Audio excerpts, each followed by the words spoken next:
Welcome back, everybody. It's your time to EdUp on the EdUp Experience podcast, where we make education your business. What a honor it is to be here today. Hopefully you won't hear me talking very much, because I'll tell you why, even though I do talk a lot. But anyway, that's a story for another podcast. We are here today, and it's a very, very important day. We have Erica Moore with us, Dr. Erica Moore, and I'm going to give her the whole sound effect clap in a minute. But Erica Moore, for anybody that doesn't know, she is the Vice President for Indigenous Institutional Transformation at the American Indian Higher Education Consortium. And she works with today's tribal colleges and universities. And Dr. Erica Moore has been a guest and a guest co-host now. And we said, Erica, who's interviewing all these amazing tribal college and university presidents? And she said, like, nobody is. And I said, well, why don't you do it? And so we're just here today to have another episode in what we are considering a mini-series within the EdUp Experience podcast, interviewing today's tribal college and university presidents. Ladies and gentlemen, welcome to the microphone, Dr. Erica Moore. Erica, welcome back. That intro was long and had absolutely no direction, but here we are. We got to the point, which is you. Taigwe, good day, everyone. Thank you for the introduction, Joe. Home for inviting us back, and I'm looking forward to the discussion. So we can bring in folks. Yeah, tell me honestly, how much convincing did it take to get you to host your own mini-series about TCUs? Because you're kind of like, me? But, you know, you're so good on the microphone. Well, you're still on the episode, so it should tell you that I'm having a very difficult time hosting by myself. So I'm going to have to emotionally prepare. I have a feeling with the guests that you brought today that you're going to be just fine. Sounds like we're going to have a little bit of fun along the way. If you could hear the pre-recording, you would know why I say that. But I think things will go smooth today. I'm going to bring them to the microphone now so they have enough time and enough space to get out all the great work that they're doing. Ladies and gentlemen, see how we can make these mistakes and keep rolling. Welcome first to the microphone. Her name is President Dr. Helen Montgomery, or President Montgomery, or Dr. Helen Montgomery, and she's the president at Leech Lake Tribal College in Minnesota. Helen, how are you? Good. How are you, everyone? And thanks for having me. That was like 3 introductions in one, because I was unsure how to get your title in the right order, so I just gave you all 3. That's perfect. President Dr. Helen, Mrs. President Dr. When I go back and listen, I'm going to go, oh my God, you're such an idiot, Joe, but that's okay. And President Anna Shepard from White Earth Tribal Community College, also in Minnesota. Anna, welcome to an EdUp microphone. How are you? Bonjour, I'm good, and I'm excited to have this conversation today. So thank you for this platform to share our experiences. Well, that's exactly what this is, a platform. Erica, it's my time to get out of the way. So I'm going to hand this over to you to have an amazing conversation with these 2 great presidents. Thanks, Joe. You know, as Joe mentioned, if you listen to the pre-recording, we have a lot of fun in our discussions. Unfortunately, we can't air most of them. So it is also why I chose to reach out to President Shepard and President Montgomery. We have great storytelling and laughs when we are together. They're just amazing women doing great work. And the first episode, I had 2 presidents that had been long-term serving presidents. They have been in the work, the tribal college movement, for decades. And so I thought it would be interesting to have like the parallel, you know, presidents that have been serving less than 10 years, or at least around that area, and talk about, or just kind of see what those differences for you are when you look at what the next circle of the tribal college movement will be, from fresh eyes. I'll go with President Shepard first. Okay. So, thank you. So I serve as the president up at White Earth Tribal Community College. It's located in Monoman, Minnesota. I've been president for a little over 2 years. About 6 months I was interim, and then I was selected for the presidents in July of 2022. So yeah, it's been a definite learning experience, but a fun one. And so, the team is ready. They have my vision.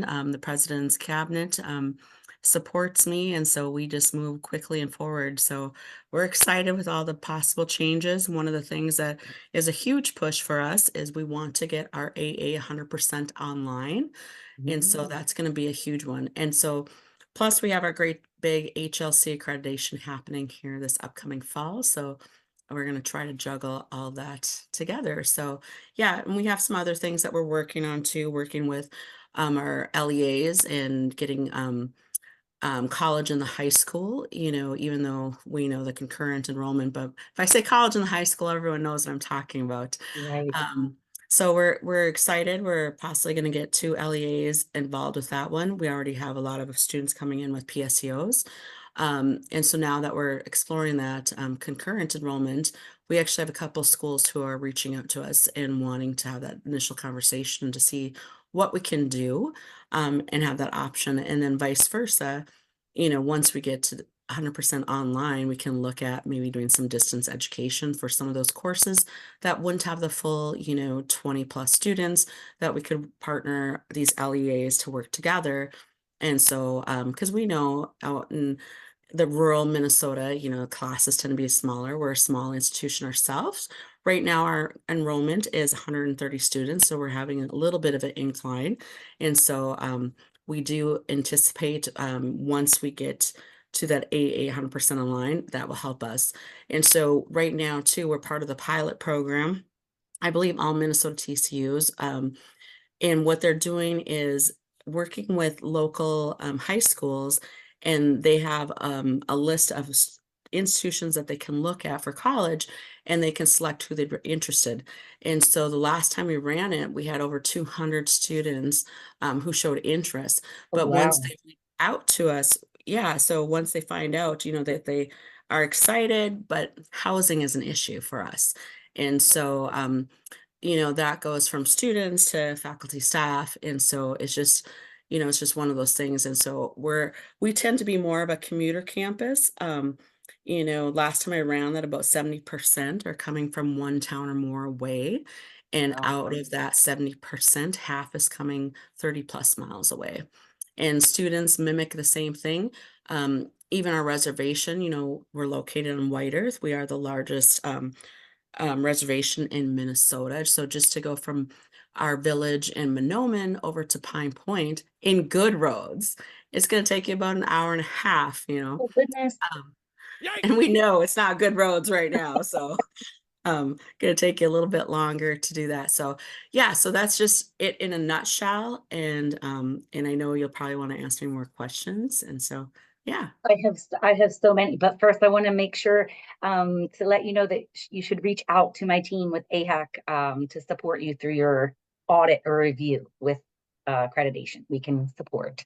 Awesome, because yep, we definitely are doing that. And so Helen has offered also, or I should say President Montgomery, sorry, to help us out too. So we're excited about that one. I'm just so used to not this formal title because we always call each Of other. course. She came President on Doctor, a I think. few months before me. And so the nice thing about that is I was able to reach out to her, and she originally, really helped me along, and, and just had questions, that I could bounce. And even still to this day, I'll randomly text her, call her, and she'll give me some sound advice. So I appreciate that. I love that. I think we do not mind if you refer to each other as Anna and Helen. I think that brings up a really important discussion as new presidents or, newer TCUs, like younger TCUs in the tribal college movement. How do you find that support? And this can be for either one of you. How do you find that support within your communities, with the AHAC board, your fellow presidents? Or do you feel like that's an area that even AHAC and the TCUs can help improve to be better mentors and relatives to one another? And anyone can answer. Yeah, well, and I kind of alluded to this already, but when I came on is I knew I definitely needed, my contacts, my peers. And so we have set it up right now. we do monthly meetings where we just meet online via Zoom. And, it's just the Minnesota TCU presidents. We have one that's usually a little bit busy, so he's hit and miss. But it's just a nice time where there's no agenda, just to come on, one, to support each other, see, where we're at. Maybe someone has, something that they want to share, really positive news, or bounce an idea off us. And so I really appreciate that. And so it's nice. And vice versa, if I have questions, I definitely reach out to AHAC, and they definitely give me that response back. Vice versa. Maybe they put it out to all the 34 TCUs across the nation, and we'll get that information back. So that's kind of nice to have our peers. But then, but I also like that, in Minnesota, it's going to be more relevant to us. And so, yeah. And so we'll talk a little bit more about a united front myself, President Montgomery, and President King did with the Minnesota legislator last session. So, and that was huge. And so Oh, I'm fantastic. excited about that. But I'll bounce it to President Montgomery if she wants to chime in on this. Yeah, tell us your thoughts. So I've forgotten what the original question was. I was just busy being envious of all the accomplishments that Anna has made in her college. But really, I think that, it's really important, and I don't know who will be listening to this podcast, but I hope that, women listen to this podcast and young women listen to this podcast. And it's really important to address all of this intersectionality here that we have going on. And I am married to a social worker, so I use the term intersectionality a lot. But really, we're talking about female leaders in spaces where females are frankly not as listened to, not as considered, not as viewed as authority figures. In fact, we just had a meeting yesterday with a vendor, and it was me and two of my leadership staff, and both were male. And so when they came into a room, they assumed that one of them was the president. Oh my And, goodness. I felt like I needed to say something or do something to be more presidential. So where I'm going with this is, Anna and I and really all TCU presidents, we are isolated from our colleagues. Right. There are not, there isn't a tribal college right next door. There are colleges and universities right next door, and many of them also are rural and also have, smaller budgets or smaller enrollments, but they're not tribal colleges. They face slightly different or sometimes completely different challenges and completely different budgets and completely different capacity issues. And so I think one of the very important things I think that AHEC can do, and the very important things that women can do for themselves and each other, is support each other in leadership spaces. Absolutely. And so that's been my promise to myself. When at some point I realized I'm going to be in leadership roles, like I've reached a time in my life where I'm just going to be in leadership roles now. And this is what apparently I do. I was just studying to be a quiet little researcher. I didn't ever plan on this, but Right. here it is. And so when I first came into my role, my situation was similar to Anna's. I started in May of 2021 as interim president. I didn't really plan to become the president of the college. Eventually I became the president of the college after a little bit less than a year. So I've been in this position for about 2.5, 3 years or so. And so I reached out to Stephanie Hammett, who passed away, and it has been invaluable to me, who was the president of Fond du Lac Tribal and Community College.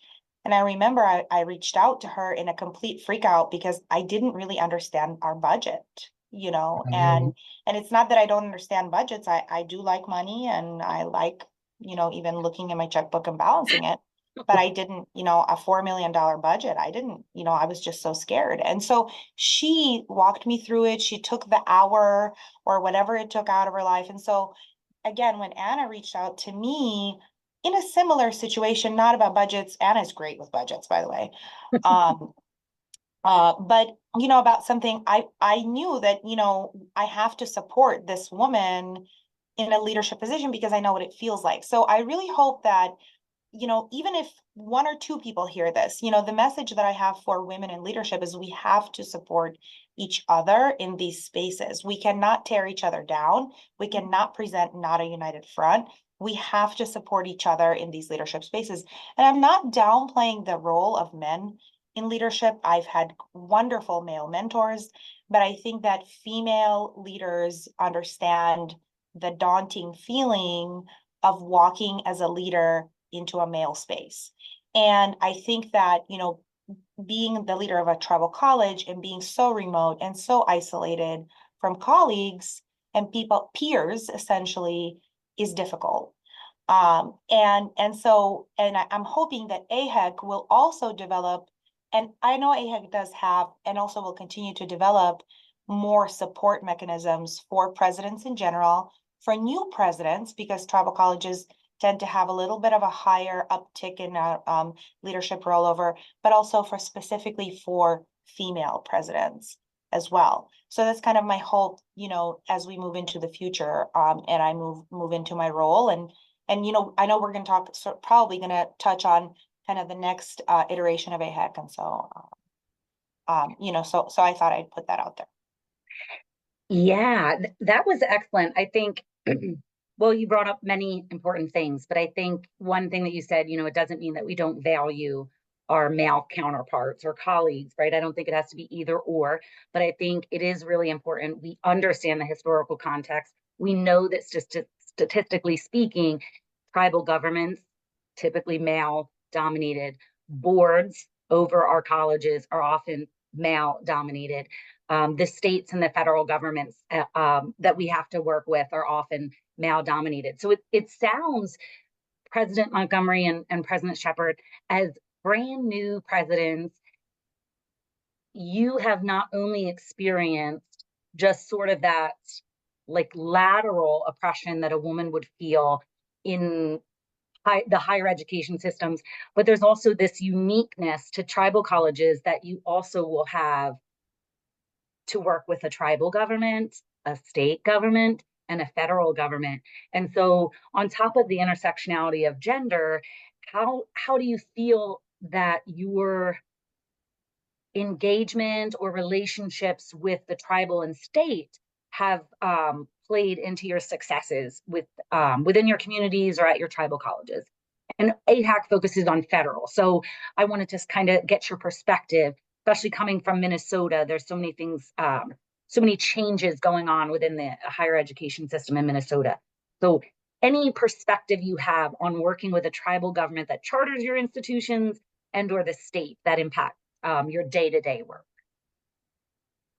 Yeah, well, I can start this one. So with the tribal government, we do definitely have our charter set up with them, that they've agreed to, be our governing body for us. And so they also do help us, every year by giving us an allocation. And so, which is awesome. So that definitely helps, pay for a lot of the benefits that we have for our staff members, which is huge because if you look at our counterparts, especially where I'm located, if you go 35 to 60 miles away, they're getting paid a heck of a lot more, versus, even our adjuncts. That was something that we had to talk about recently.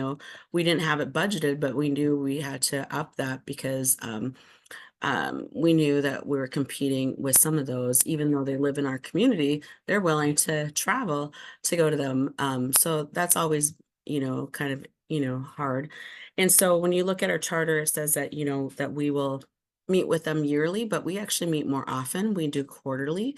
And so we can go to their tribal council meeting and present, or we can do a written report. And so, usually a written report works the best for me because one, you can be concise, and then because it's very busy. Working at a tribal community college, it's just like a community college. We wear many hats, and so for me to take almost a full day, it's really hard because I get behind, and so that's why I like to do that report, but there's sometimes where you have to, because like whether you're going to present, like I went to them to ask for funding, we didn't get it, but I did present to get, our trades building. So that's something that we continue to do, because if you look at our survey data, that is something that is much needed in our community and vice versa on our reservation. And then going to the state, this is really an awesome historical time that we just experienced. So like I alluded earlier, myself, President Montgomery, and President King, so from, White Earth Tribal Community College, Leak Lake Tribal College, and then Red Lake Nations College, we worked together to work with our legislative body to get us on the Minnesota higher education budget. So starting this year, we are each getting $1 million from the state, Okay, and where that's is the going to go sound effects, forward. Joe? And so, yeah, so we're super excited about that one. We're still working on the budget. This last year was a perfect year for Minnesota. It was a trifecta. We had, Democratic House, Democratic Senate, and Democratic, governor's office. And so a lot of things went down the pipeline. And my understanding is there's over 3,000 bills that were passed. And so they're a little bit swamped.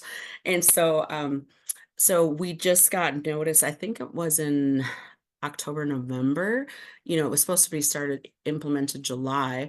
But we just got the initial contract. So that's something that, we're reviewing, and vice versa, developing our budget, what we want to do with this. And so for us, we're going to definitely bring in some much needed positions that we do need to get out there.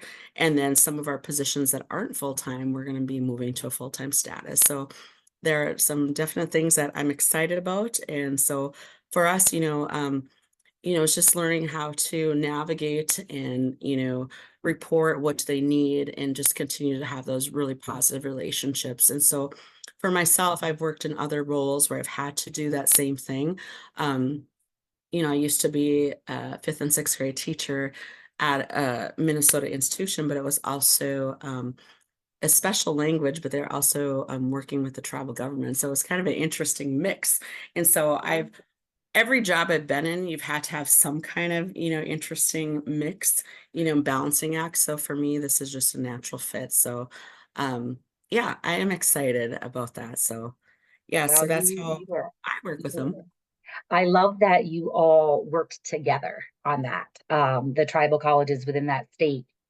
And and President Montgomery, you can answer this too. Are there is there a message that you would like, the land grant institution in Minnesota, the university systems within Minnesota, the state legislation, the tribal governments, is there a message you want them to know, what they could provide more of, or even a way to be a better relative in the work that we're all doing? It sounds like they're on their way, or you are working with them to get them on their way to be good relatives to the tribal colleges. But is there anything that you would like to just get out there for them to hear while you have the platform? And President Montgomery, you can go. Yeah, sure. I really, I do want to say that, first of all, I appreciate my tribal college presidents. We did work together and we were successful. I also appreciate all of the legislators at the state of Minnesota legislature who helped us and heard, kind of amplified our voices, listened to our needs, listened to us, listened to our students. We did take students with us to testify for 2 years in a row, to the Capitol. So I do appreciate that. But the message that I'd like to get out there is, we need the support, and we need people to understand that tribal colleges are, accredited by the same accrediting agencies as real colleges, as sometimes people, refer to them as if we're not real colleges, we're just pretend colleges. Right. And I want to, for our states, especially those states, and I'm not just talking about the state of Minnesota, because I know and I hear from tribal college presidents from other states that this is the case. So for states that have tribal colleges or have large numbers of tribal colleges like we do, and other states have even more tribal colleges, to really, implement education about tribes, tribal laws, tribal sovereignty, and tribal colleges into their whatever educational curriculum they have. And I'm talking about from legislative levels all the way down to county office levels. I think that, I've been, all of us, I don't think I've been shocked. I mean, I just take it as a given now because I know about it. But people who are new to the state, sometimes are shocked about the fact that, sometimes our county workers don't know basic rules and laws and facts about tribes. And yes, I understand that we're government and we have more of a government to government relationship with the federal government. Of course, I understand that. I'm a tribal college president, but we still are located within a reservation that is located partially within a county or multiple counties. And so, I think it's really important for people, I think education, right? Or illuminative education, I guess, is so important. And we're talking about human services. We're talking about, K-12. We're talking about higher ed, in all of those spaces. And so if I had a message to non-tribal entities, my message would be, please come to us and let us help you educate yourselves about Native American tribes on any component that you would like.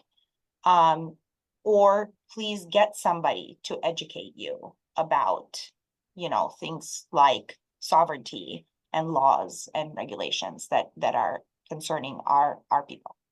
Absolutely. I think President Anna Shepherd, I think you unmuted. Yeah.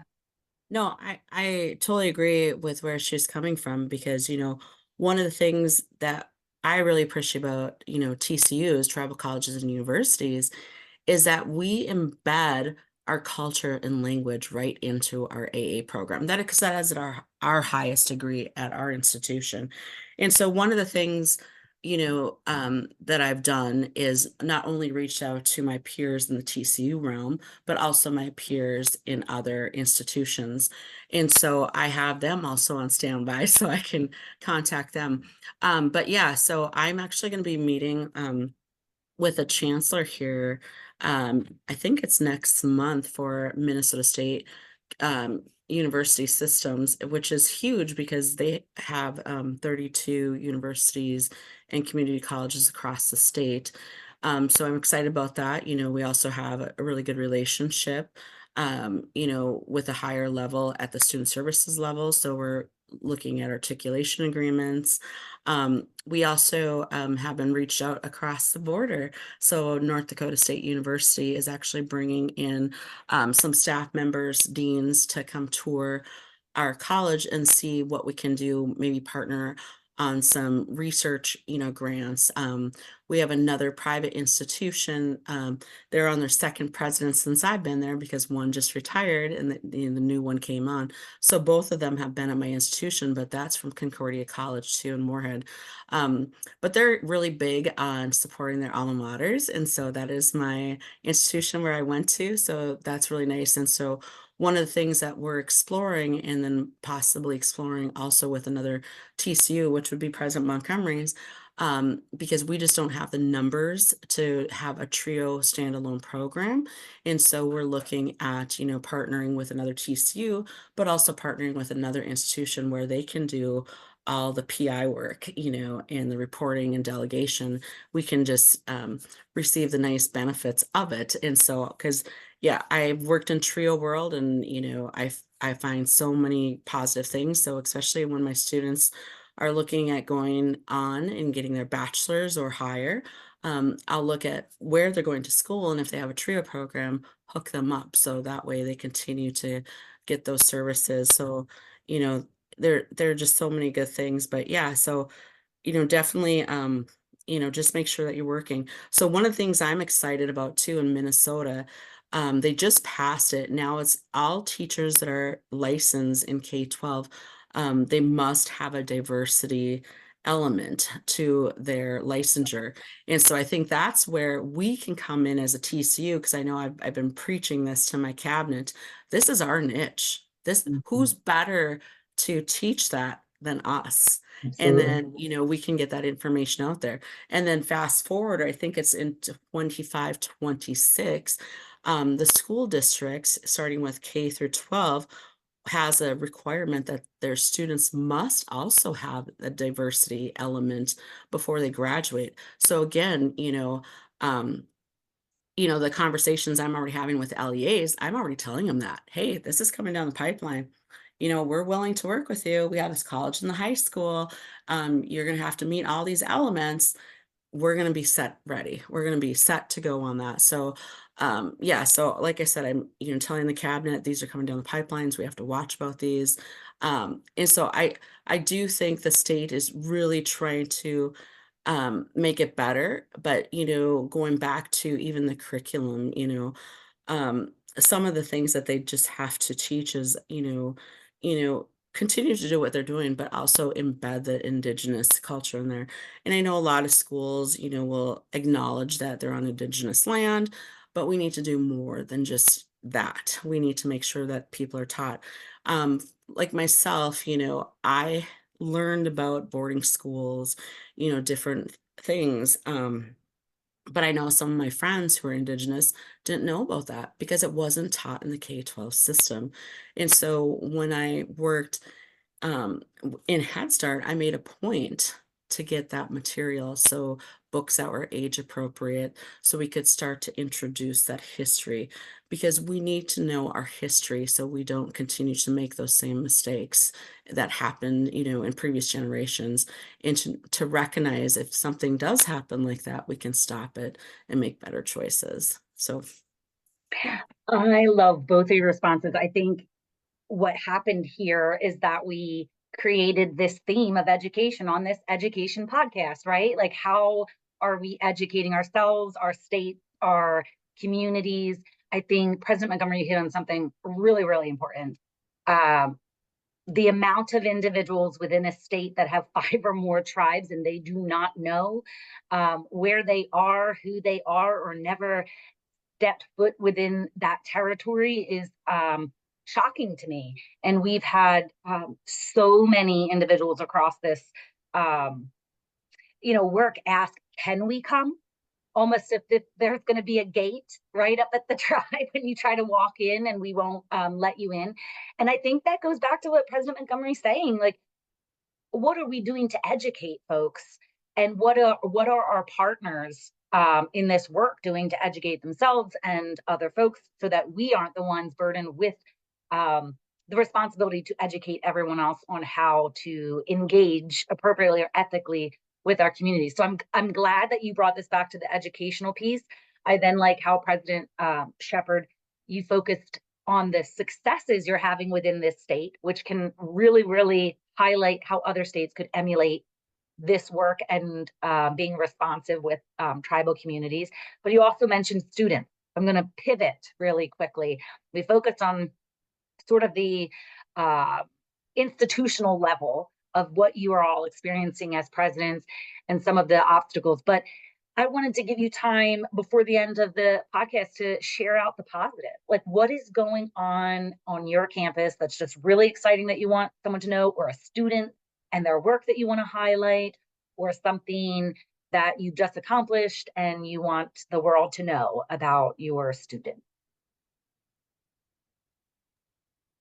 I can take this first, and then I know Anna will have things. I think that, I want to, maybe I'll just do a high level statement and let let Anna do the actual real meat of the matter, right? Stuff that she's been talking about. But honestly, I think that, I was thinking as we were talking, I was thinking about, tribal colleges and what our jobs are,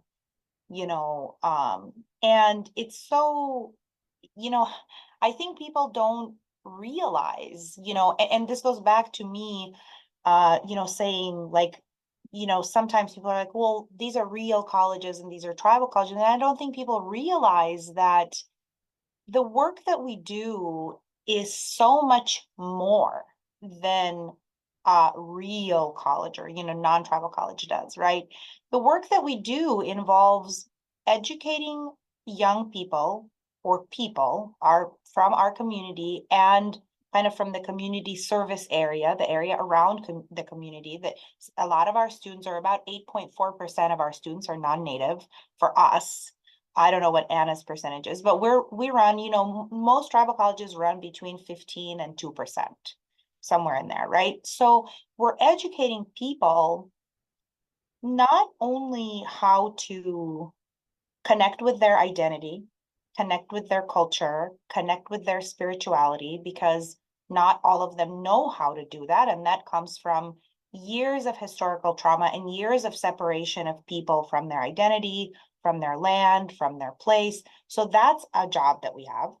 We have a job of educating our Indigenous students to be Indigenous people living in a modern world. And that we can have a podcast probably just on that, right? Yes. What is it like to be an Indigenous person prepared to live in a modern world and prepared to be a citizen of their nation, but also of the nation of the United States? How to advocate for themselves, their nation, and their citizenship in the United States. And so I think that, as tribal colleges, I believe we're successful in achieving that. And so one of the ways I know that, like, for example, one of the ways, and I think that, we also have had this theme here with tribal college partnerships, right? So how we all help each other, how we all work together. We recently got a grant, a next gen grant. It's a STEM grant. It's a 5-year grant in partnership with Fond du Lac Tribal College. This grant is going to enable us to not only help our students learn ways that they can be caretakers of the land that their ancestors were the original caretakers of. Really, that's what we're doing. We're also going to be re-educating or educating our community about that, and guests to our community about that. We are developing an Indigenous early childhood teaching certificate in partnership with our Head Start. That is something that we're very excited about, because now we're going to be able to start not in the middle of development, but really in the beginning of development, right? And taking some of that education back, tying it back to land-based practices and land-based learning and place-based learning and cultural learning and language.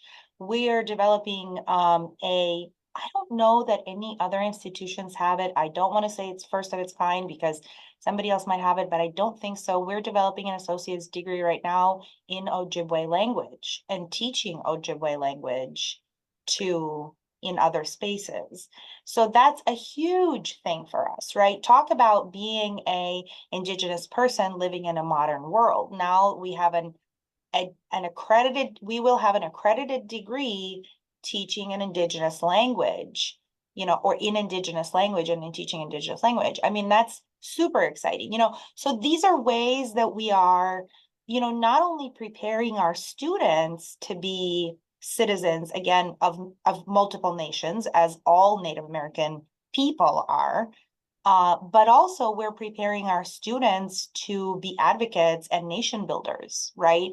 To continue to do, because what we want is, we don't want our students to leave their nation, their place. We want them to stay. We want them to have the skills and the interests and the capacity to help their nation and their communities grow and thrive. And so I think that if we think of tribal colleges in that sense, and as Anna said, it's a place where culture and spirituality and identity and education and everything connect. We as tribal college presidents and as tribal college staff and faculty have much bigger jobs and we're like doing this with like 3 people basically.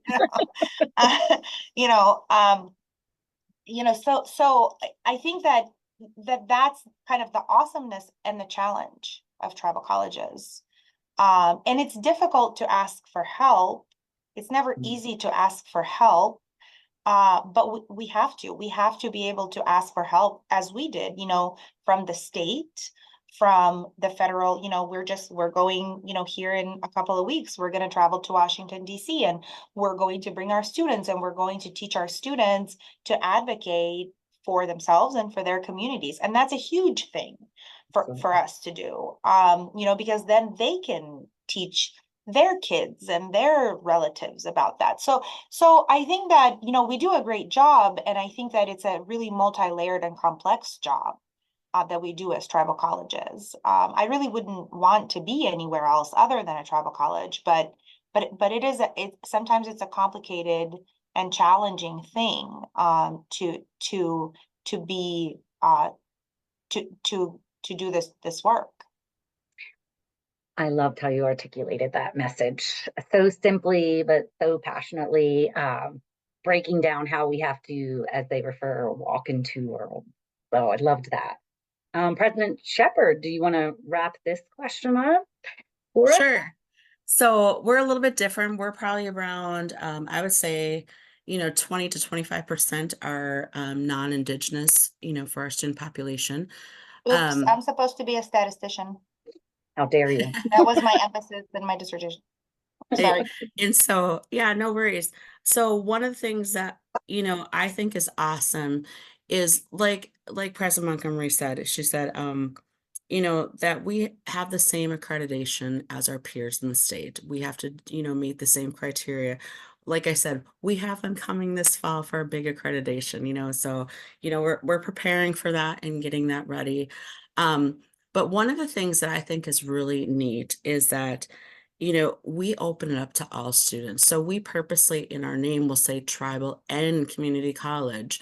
And so that way it's opened up to everyone, because you would not believe how many people think it's only for Indigenous students. And it's like, no, it's for anyone. And so what I think is awesome is that TCUs, tribal college universities, do have our non-Indigenous peers coming there, because they're now going to be allies for us, because they're going to get that information and be able to, know what's happening, in our Indigenous ways, but also to be a voice for us to help us, navigate through this. Because that's instrumental. So, yeah, so I applaud anyone who has a lot of, allies going to their college, because that's a huge thing. We want to share our knowledge. We just don't want to keep it to ourselves. We want to share it. And so, like she was talking about, we have all these different things that we need to do. We just last week had a ceremony on campus. And so some of our students, this is the first time they get to experience ceremonies. And so we did the changing of the seasons. And so as staff, we make sure that we bring in the food, and, come with our bundles and, ribbon skirts, with the proper attire, etc. So they get to experience that. Some of our staff members will do their naming ceremony at the college to open it up again, because usually that's, a private thing with the immediate family, but they'll open it up just so students can experience again that language and information. So, and so with our college, we don't have a teaching certificate, but we do definitely have Ojibwe-Moan certificate. And so we're excited about that one. And I know President Montgomery is creating that piece. So I hope she goes for that Head Start Pathways grant.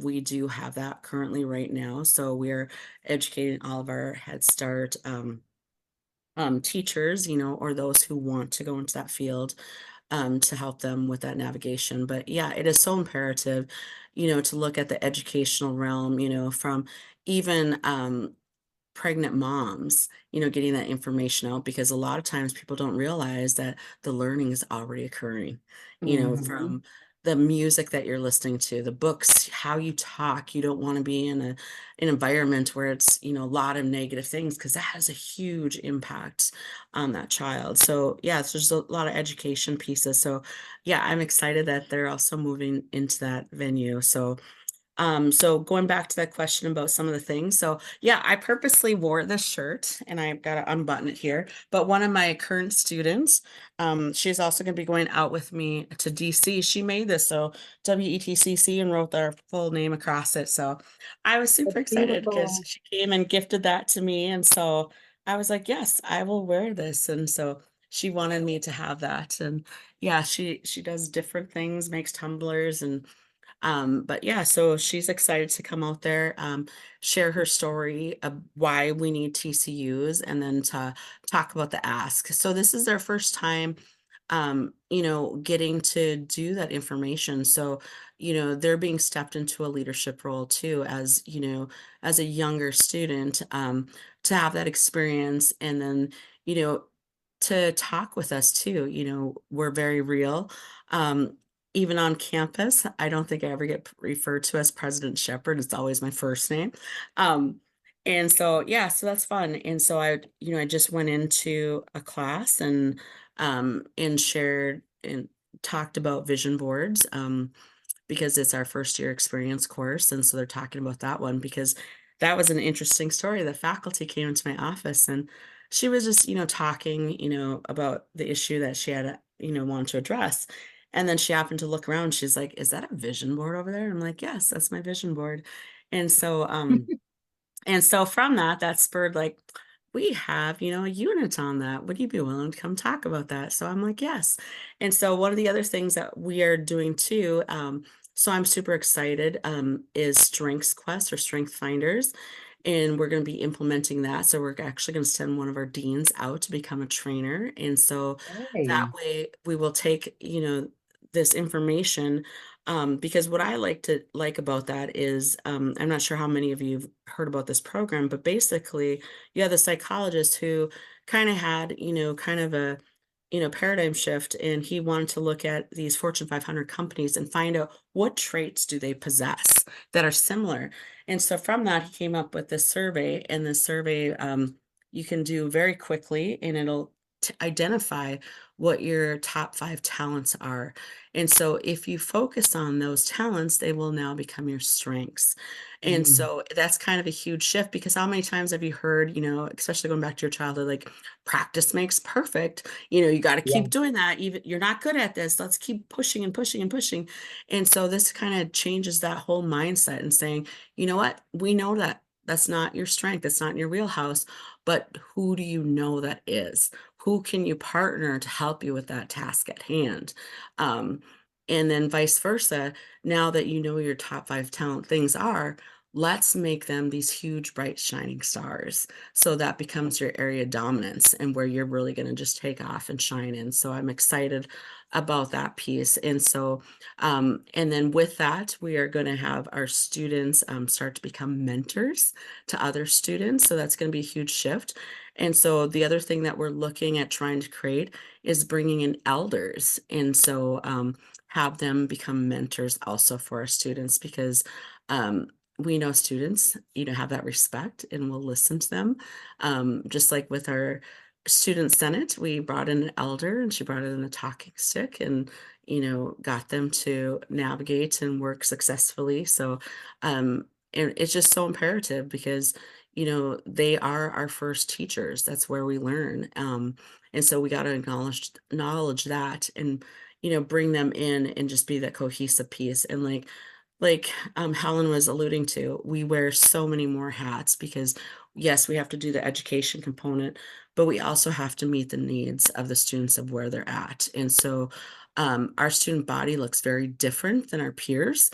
Um, what we have to deal with, constantly some, you know, different pieces from cars, not working to, childcare to vice versa, some mental health issues.